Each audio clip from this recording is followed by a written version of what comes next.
encontré, mejor que un hermano. Yo sentí su amor, siempre muy cercano.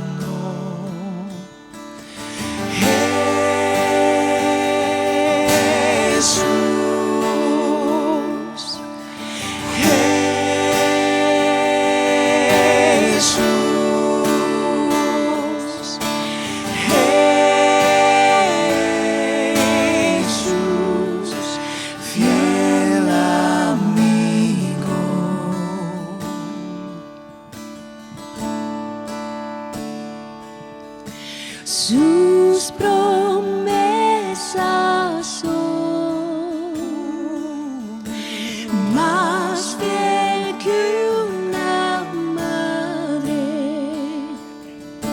En él confiaré.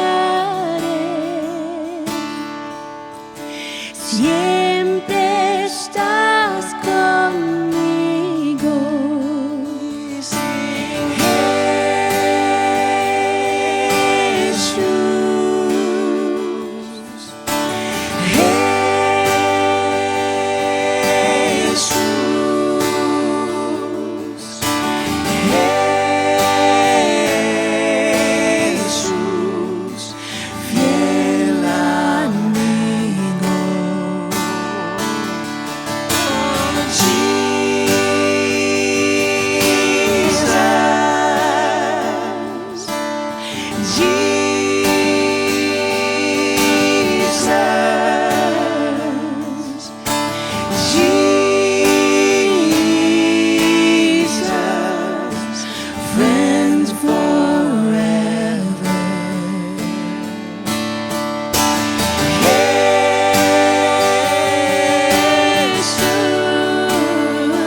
¿Qué amigo encontré? Mejor que un hermano.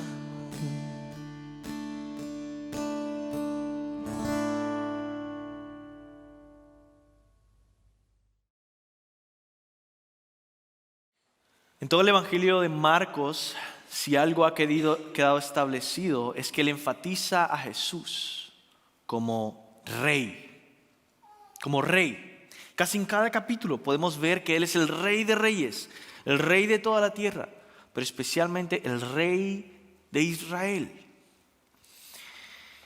En este capítulo 15 de Marcos vemos este énfasis en la identidad de Jesús una y otra vez. Fíjense, versículo 2 dice: Pilato le preguntó, ¿eres tú rey de los judíos? Respondiendo él, le dijo, tú lo dices.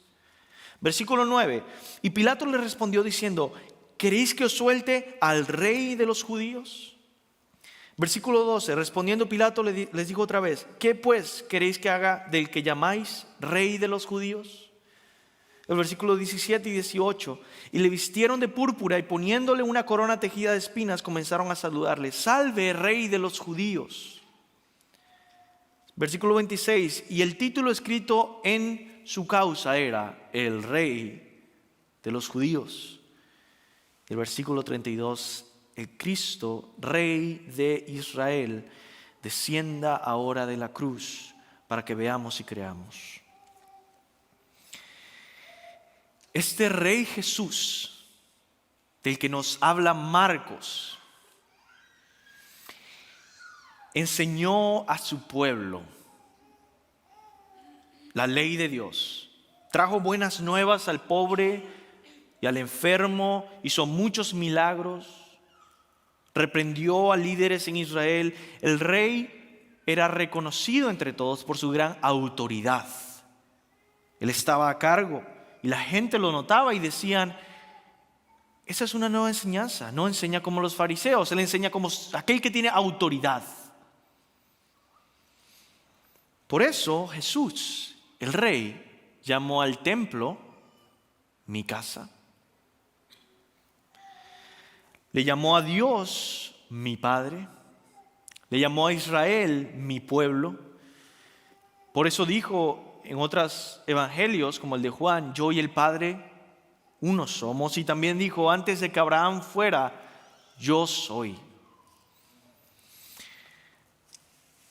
Vemos esto una y otra vez en el Evangelio de Marcos. Y hoy vamos a contemplar el día en el que el Rey murió. El día que el Rey murió. Ese día terrible, triste y oscuro en muchos sentidos. Ese día también nosotros lo vemos como un día de celebración, gozo, paz y agradecimiento. Ese día contiene una combinación extraña porque fue un día horrendo y fue un día glorioso. Y hoy profundizaremos en esta historia observando 3 etapas de esta historia. 3 etapas de esta historia del día. 3 etapas del día en el que el Rey murió. Primero, su rechazo, luego su crucifixión y tercero, su muerte. Y vamos a ir uno por uno. Y esas 3 etapas del día tienen un profundo significado para nuestras vidas, para tu vida, para mi vida.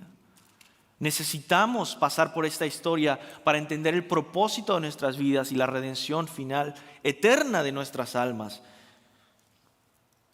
Comencemos con la primera, ¿verdad?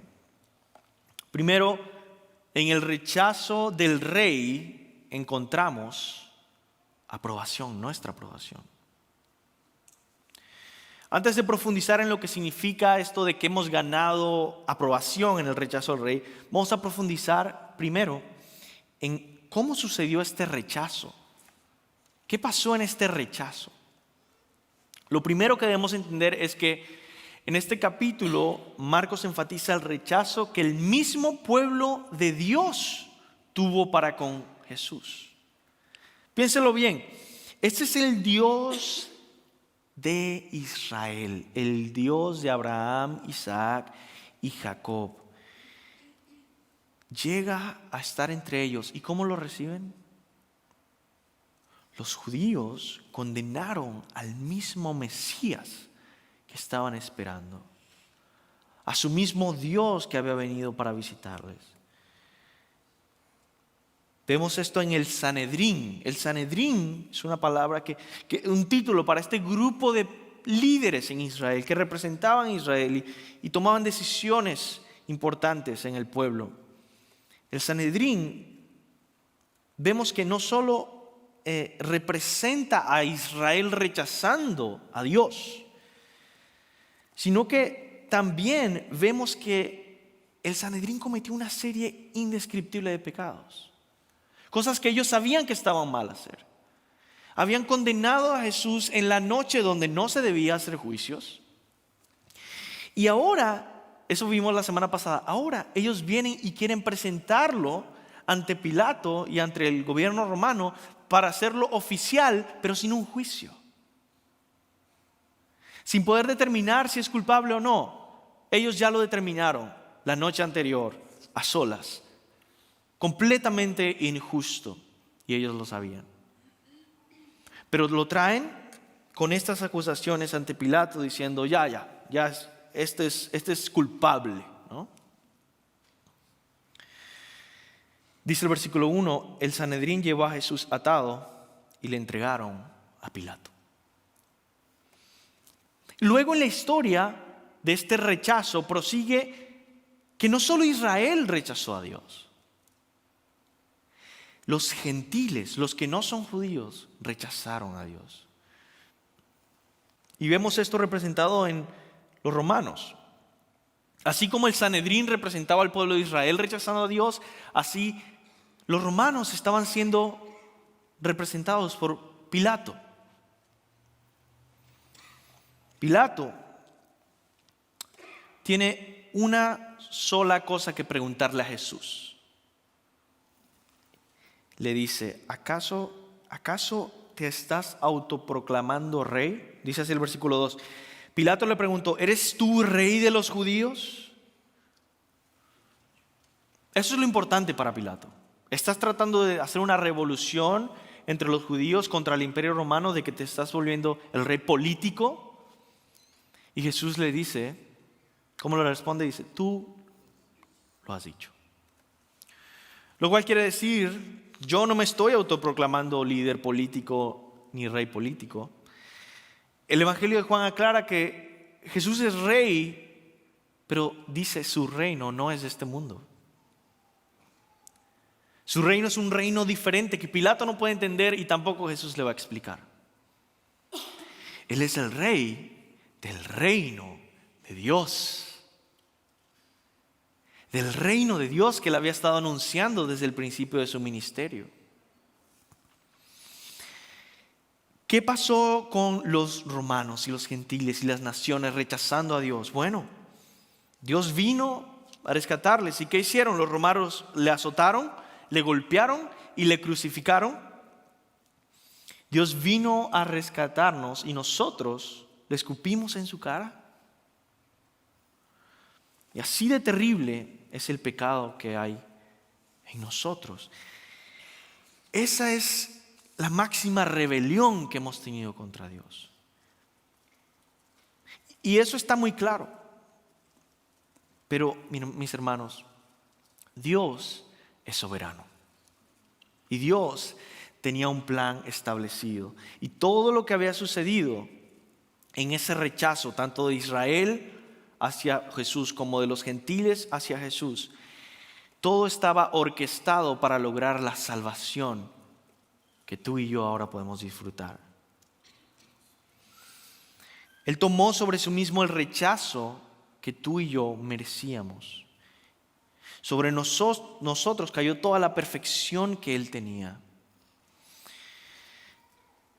Todo ese rechazo debíamos merecerlo tú y yo. Toda esa humillación que llevó, todos esos golpes, ese debía ser tú, ese debía ser yo.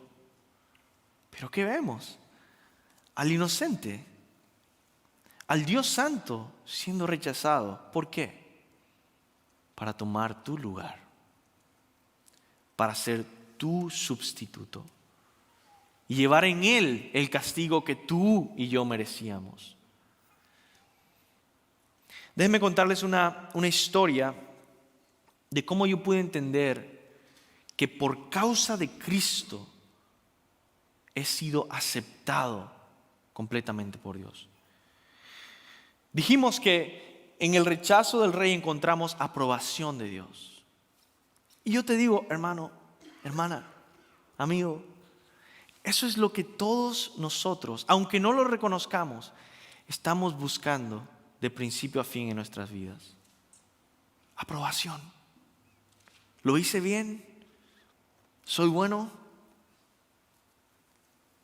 ¿Soy admirable en algún sentido? ¿Me buscan para consejos? ¿Me necesitan? Y esta aprobación revela un vacío tan grande que tenemos en nosotros, algo que está terriblemente mal en nuestro corazón. Y sabemos que no tenemos la aprobación de Dios por nuestros pecados. Pero porque Jesús fue rechazado, ahora nosotros podemos ser aprobados por Dios. Y esta es la historia. Estaba yo en Venezuela, ¿verdad? Siendo cristiano más o menos por un año, y comencé a leer el Evangelio de Mateo, y me encontré con esta escena en la que Juan el Bautista está bautizando a Jesús. Y de repente una voz del cielo sale y dice: este es mi Hijo amado, en quien tengo complacencia. Dice. Eso quiere decir en quien me deleito. Yo vi ese texto y me puse a pensar, como cristiano, ¿acaso Dios puede decir eso de mí? Qué bueno que Dios el Padre lo dice acerca de Jesucristo. Este es mi Hijo amado en quien tengo complacencia. Pero yo me ponía a ver a mí mismo, ¿verdad? ¿Acaso Dios puede decir eso? Yo soy su hijo, pero soy tan débil, tan defectuoso, tengo tantos pecados y lo desobedezco tantas veces. ¿Acaso Dios se complace en mí? ¿Acaso puedo decir que Dios se deleita en mí? Dice, no lo creo, no lo creo. Y en ese momento pensé, ok, Dios no se deleita en mí. Pero esta es la solución que yo tengo. Yo voy a vivir de tal manera de que un día Dios pueda decirme, este es mi Hijo amado, en ti tengo complacencia. Y voy a trabajar duro y un día quizá el Señor va a decir, este es mi Hijo amado. Hermanos, si tú piensas de esa manera, estás terriblemente equivocado. Suena bonito, suena natural, terriblemente equivocado. Primero, porque jamás vas a lograr eso. Jamás vas a lograr agradar a Dios con tus propias obras de justicia. La única forma, y ahí volví a leer el texto, ¿no? Y Dios se agrada de Cristo Jesús, en Cristo Jesús, y dice, este es mi Hijo amado. Y entonces empecé a recordar otras partes de la Biblia que me dicen que cuando yo creo en Cristo Jesús, cuando yo le he entregado mi vida a Cristo Jesús, cuando he corrido hacia Él para mi salvación, ¿qué sucede? Dice la Biblia que soy unido a Cristo. Y por eso tú y yo nos llamamos el cuerpo de Cristo. Por lo tanto, si tú estás en Cristo, Dios se deleita en ti. Cristo es como ese lugar donde tú te pones y de repente ahora eres 100% aprobado por Dios, por lo que Cristo ha hecho. Jesús fue rechazado y murió para que nosotros pudiéramos recibir esa aprobación de Dios el Padre. Y en ese momento yo me di cuenta, Dios ya me está diciendo a una hora, aunque yo no lo sienta, ya está diciendo de mí por Cristo, Luis David, eres mi Hijo amado, en quien tengo complacencia, porque estás en Jesús. Y ese es el medio que yo he establecido para que esta reconciliación pueda suceder y pueda deleitarme en ti. Así que, mi hermano, porque Cristo fue rechazado, tú puedes ser aprobado por Dios de manera perfecta, continua, irrevocable, por siempre y para siempre, hagas lo que hagas si estás verdaderamente en Cristo. Y cuando tú te levantes en la mañana y alguien te pregunte, ¿cómo amaneciste? Tú puedes responder, como dijo un amigo una vez, amanecí justificado, amanecí aprobado por Dios, amanecí completamente agradándole y deleitándole a Dios porque estoy en Cristo. Vamos a pasar al siguiente punto. Vamos del rechazo que tuvieron contra Jesús hacia la crucifixión. En la crucifixión del Rey encontramos perdón. En la crucifixión del Rey encontramos perdón. La historia continúa y luego de ser rechazado por todos, tanto judíos como gentiles, ahora es humillado, se burlaron de él, fue golpeado, flagelado, escupido y luego clavaron sus manos y sus pies en un madero, en forma de cruz, junto a dos ladrones. Tal como cientos de años atrás el profeta Isaías había dicho en el texto que habíamos leído al principio, si no hay parecer en él ni hermosura, le veremos más inatractivo para que le deseemos, despreciado y desechado entre los hombres, varón de dolores, experimentado en quebranto, y como que escondimos el rostro de él, fue menospreciado y no lo estimamos. Ciertamente llevó él nuestras enfermedades y sufrió nuestros dolores, y nosotros le tuvimos por azotado, por herido de Dios y abatido. Mas el herido fue por nuestras rebeliones, molido por nuestros pecados. El castigo de nuestra paz fue sobre él, y por su llaga nosotros fuimos curados. Y MacArthur nos ayuda a entender este relato de la cruz desde la perspectiva de Marcos. Y dice que mientras que el Evangelio de Juan enfatiza cómo la crucifixión de Jesús expresa el amor de Jesús y el amor que Dios tenía, en el relato de Marcos lo que se enfatiza es la maldad del ser humano. La maldad indescriptible. La maldad humana que trató de matar a Jesús desde su nacimiento, trató de desacreditar sus enseñanzas en su ministerio, e hizo todo lo posible por engañar y corromper a sus discípulos también. La maldad del hombre había traicionado a Jesús y lo había negado, arrestado, calumniado y maltratado. Y vemos esta maldad latente, y créeme, si el Espíritu Santo está obrando en ti, tú puedes verte ahí y decir, ¿qué significa que soy pecador? Que soy tan malo. Y en ese contraste, mis hermanos, es la única manera en la que tú puedes realmente apreciar que siendo tan malo, Dios te ama. Dios te ha venido a rescatar y te ha venido a salvar. La cruz es tan famosa, ¿verdad? Pero al mismo tiempo, la cruz es tan desconocida. Todos han escuchado de la crucifixión. Quizá todos hemos visto películas de la crucifixión. Muy pocos han entendido su significado bíblico. ¿Cuál es el significado bíblico y teológico de la cruz, verdad? Y aunque tú has visto todas las películas de Jesús, yo quiero ayudarte a reflexionar un poco en esto. ¿Puedes tú responder las siguientes preguntas con respecto a la cruz? ¿Qué pasó realmente en la cruz, espiritualmente? ¿Quién mató a Jesús? ¿Los judíos? ¿Los romanos? ¿Dios? ¿Cómo se relaciona la crucifixión de un hombre hace más de 2000 años conmigo en el presente? ¿Cómo es posible que la crucifixión de un hombre puede ganar el perdón de una multitud innumerable de personas?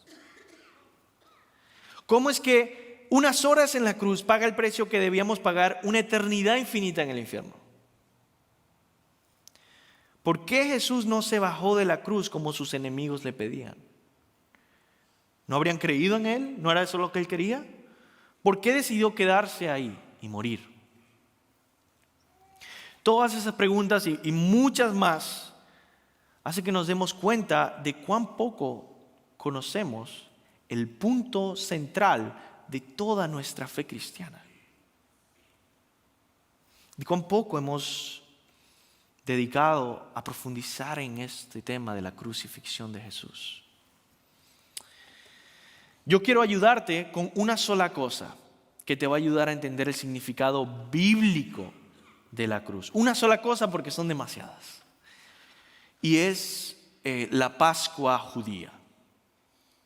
Sin el Antiguo Testamento no vas a entender la cruz. No tiene sentido la cruz. Es solamente una persona muriéndose, sacrificada, colgada en un madero, torturada por los romanos. No tiene ningún sentido si no entiendes el Antiguo Testamento. La cruz es el cumplimiento final de todo lo que el Antiguo Testamento había estado apuntando y prometiendo. Y la Pascua judía, que sucedió después de que el pueblo de Israel fue liberado de Egipto, nos ayuda a entender muchísimo de la cruz. Y eso es lo que vamos a ver. En la Pascua judía se conmemoraba el día en que Israel fue liberado de Egipto por Dios. La última plaga de Egipto, ¿te acuerdas de las 10 plagas? Bueno, la última plaga era la plaga que no era una plaga, era la maldición de Dios de que Él iba a matar a los primogénitos que se encontraban en Israel. Sea israelita, sea egipcio, no importa, todos los primogénitos van a morir. ¿Qué son primogénitos? El primer hijo que tuviste. Si tienes 3 hijos, el primero, el mayor. Ese es el primogénito. Esos van a morir. Esa es la última plaga, ¿verdad? De las 10 plagas. Dios tenía un plan con esto, ¿ok? Dios no está jugando a matar gente. Es un mensaje que le está dando.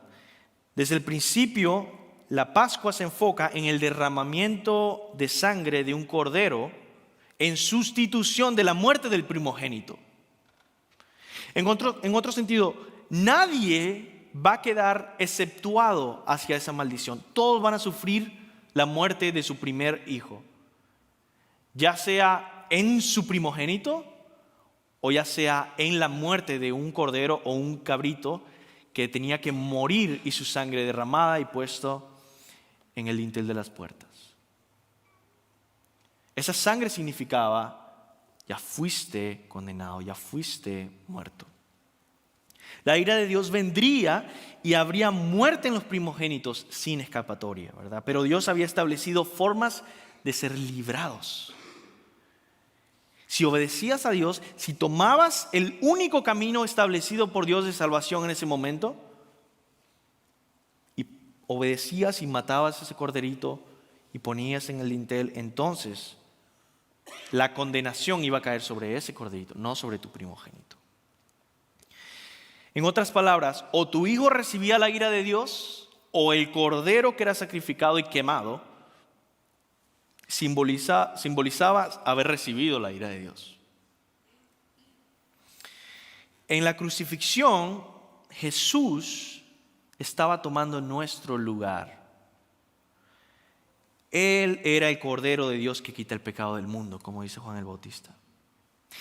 Y déjenme leerles una lista de detalles que conectan la crucifixión de Jesús con la Pascua judía. Una lista que estuve investigando.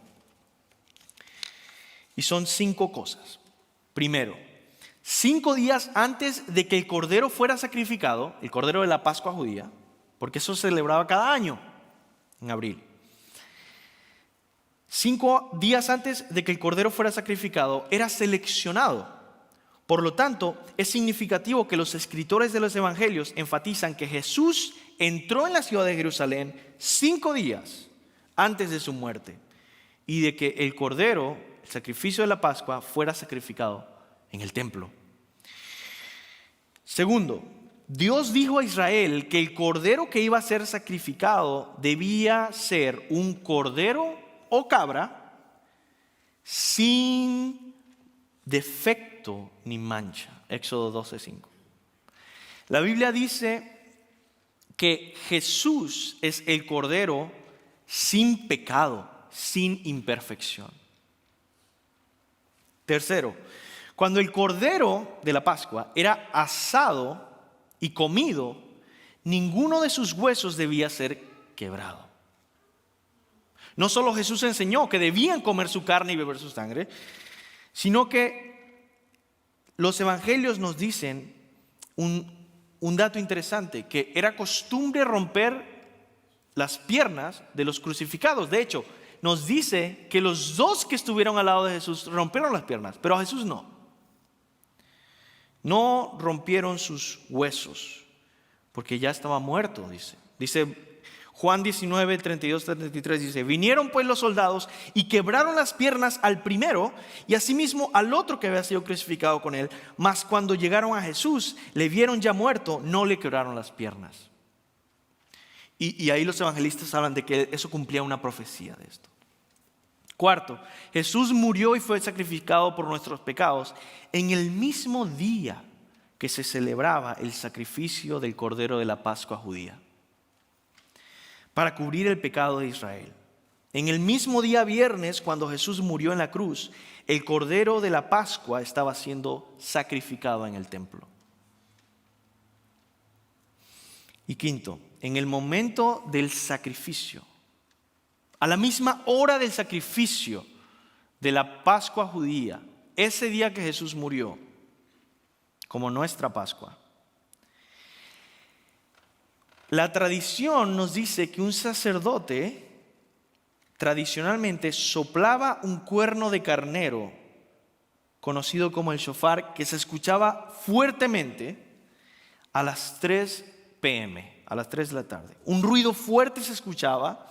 En ese momento el cordero sería sacrificado y el pueblo de Israel se detendría para meditar sobre el sacrificio por los pecados en el nombre del pueblo. A las 3 de la tarde de ese día, justo en el momento de morir, Jesús dio un fuerte grito en ese mismo momento, desde la cruz, que todos oyeron. En ese último grito, vamos a meditar un poco más en el tercer punto. Pero antes quiero llamar tu atención a que hagas de esa cruz, que significa tanto, mis hermanos, y de esa crucifixión tu refugio. Refúgiate en esa cruz, como en ese cordero de Pascua que Dios ha provisto para ti. Porque, mis hermanos, como los antiguos predicadores decían, la ira de Dios viene sobre todos nosotros. Eso es verdad, eso es lo que dice la Biblia.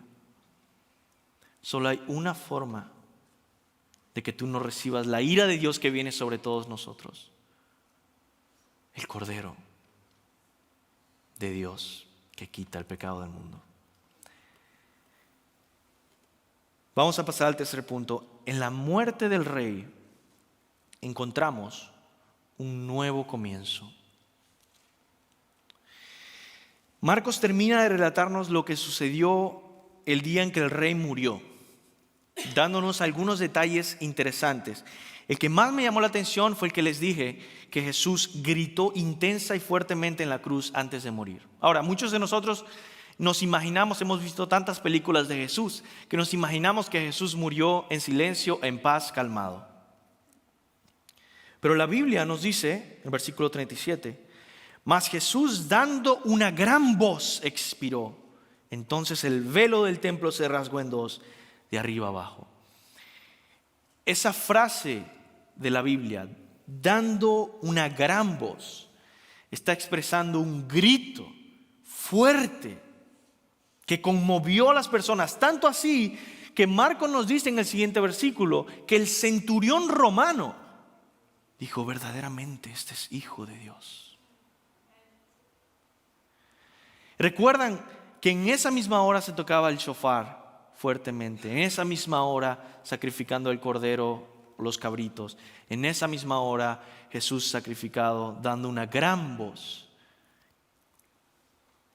Quiero que tomes un tiempo para imaginar lo que fue ese grito a gran voz.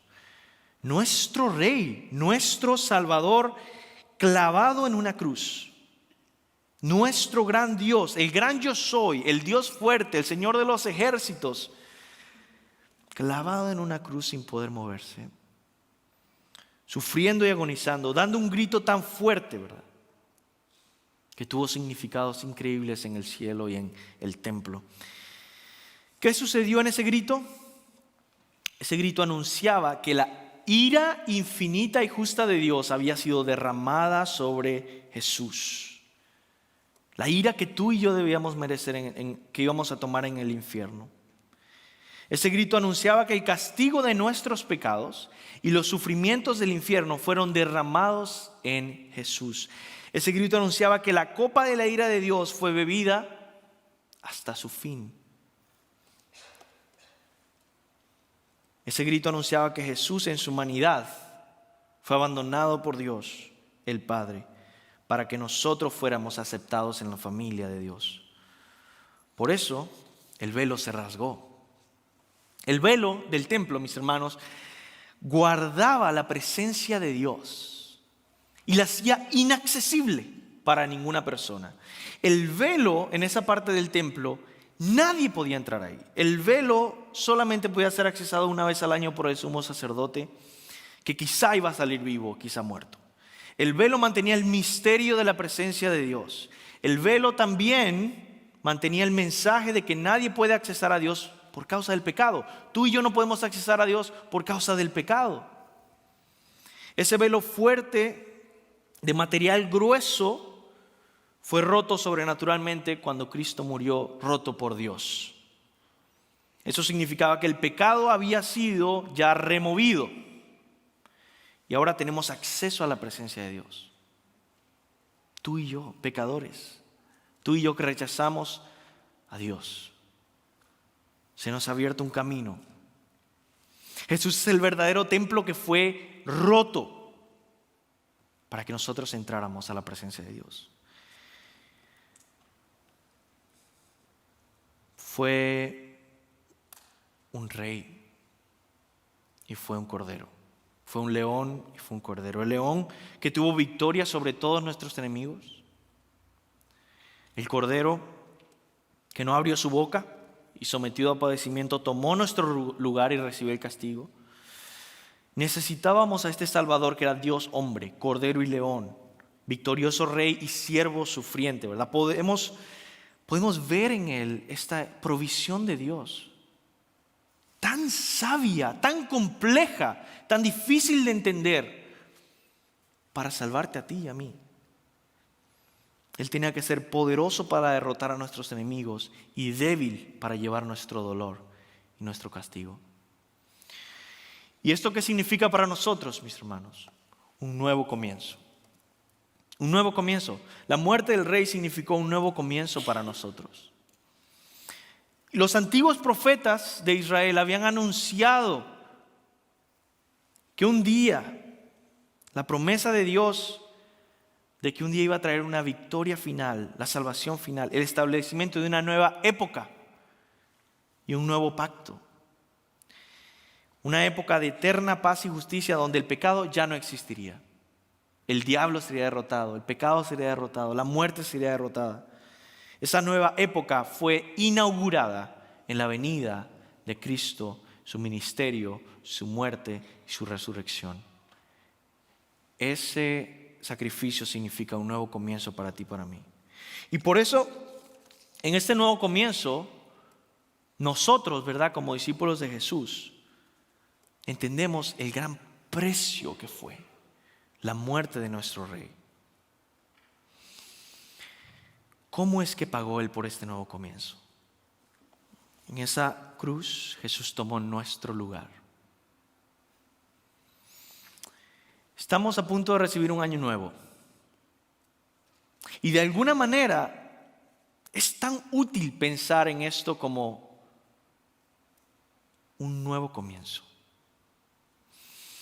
Hace varios años yo escuché un ejercicio de reflexión de un pastor que se llama John Piper, que me ha ayudado mucho cada vez que hay nuevo año. Y él dice lo siguiente: ¿qué tal si imaginas que todo este año es el transcurso de toda tu vida? Que cuando termine el año,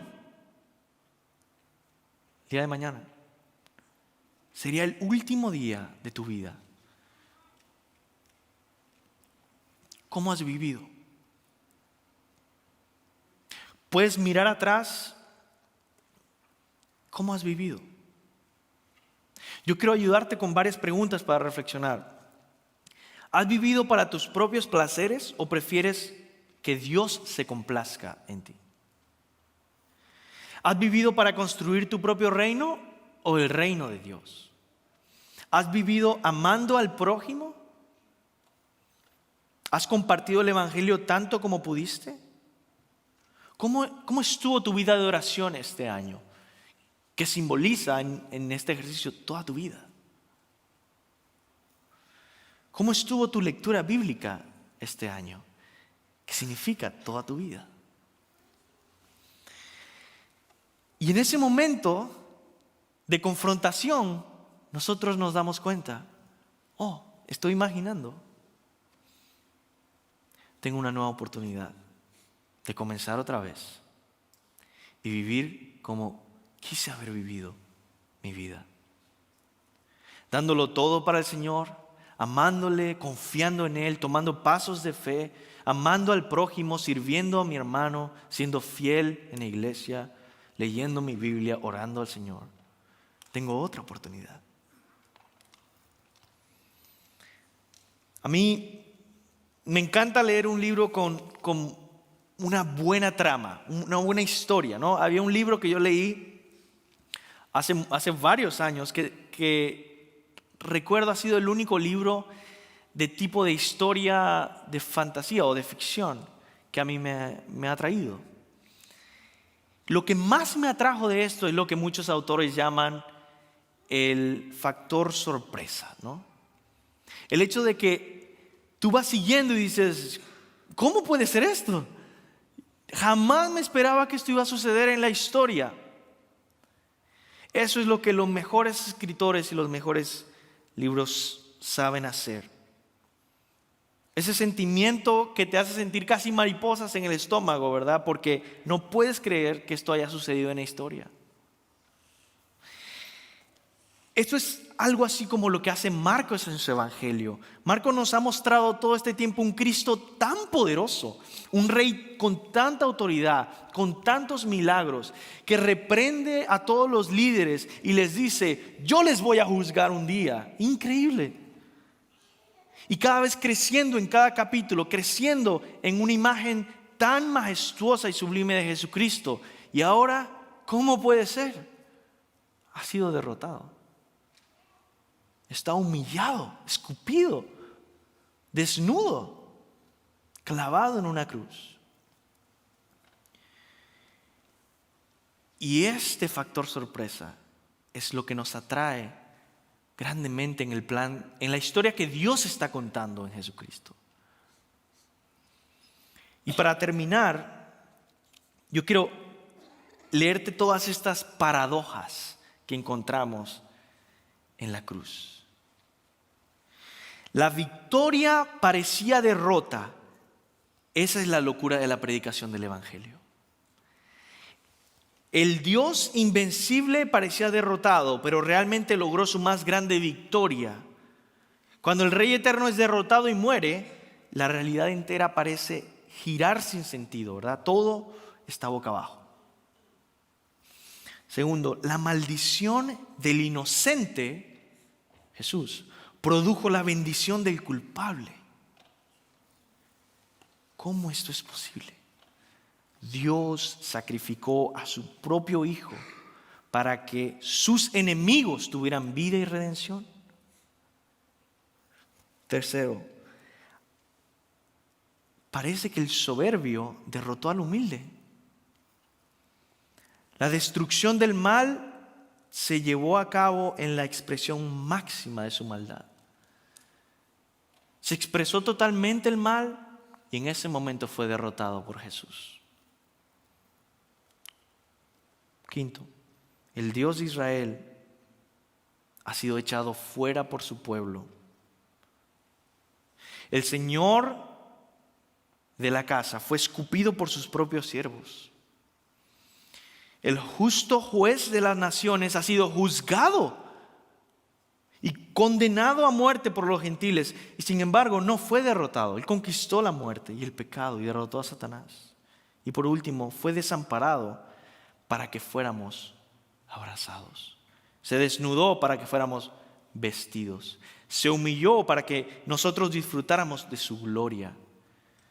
Tal como dijo un antiguo predicador que se llama Melito de Sardis, 100 años después de que Jesús murió, el año 100 o 180 después de Cristo, escribió lo siguiente. Tenemos este antiguo documento que dice: doloroso es decir, pero más terrible es no decir, que aquel que sostenía la tierra está siendo sostenido por clavos. Aquel que fijó los cielos está siendo fijado. El que sujeta todas las cosas está sujeto al madero. El maestro está indignado. Dios es asesinado en su forma humana. Adora a ese rey que es nuestro Salvador. Ríndele tu vida, vive para Él, refúgiate en esa cruz y ve una y otra vez a Él. Hermano, eres grandemente amado, perdonado, santificado, adoptado, comprado. Ese eres tú, escogido por Dios, aprobado por Cristo Jesús. Ámale, cántale y sírvele.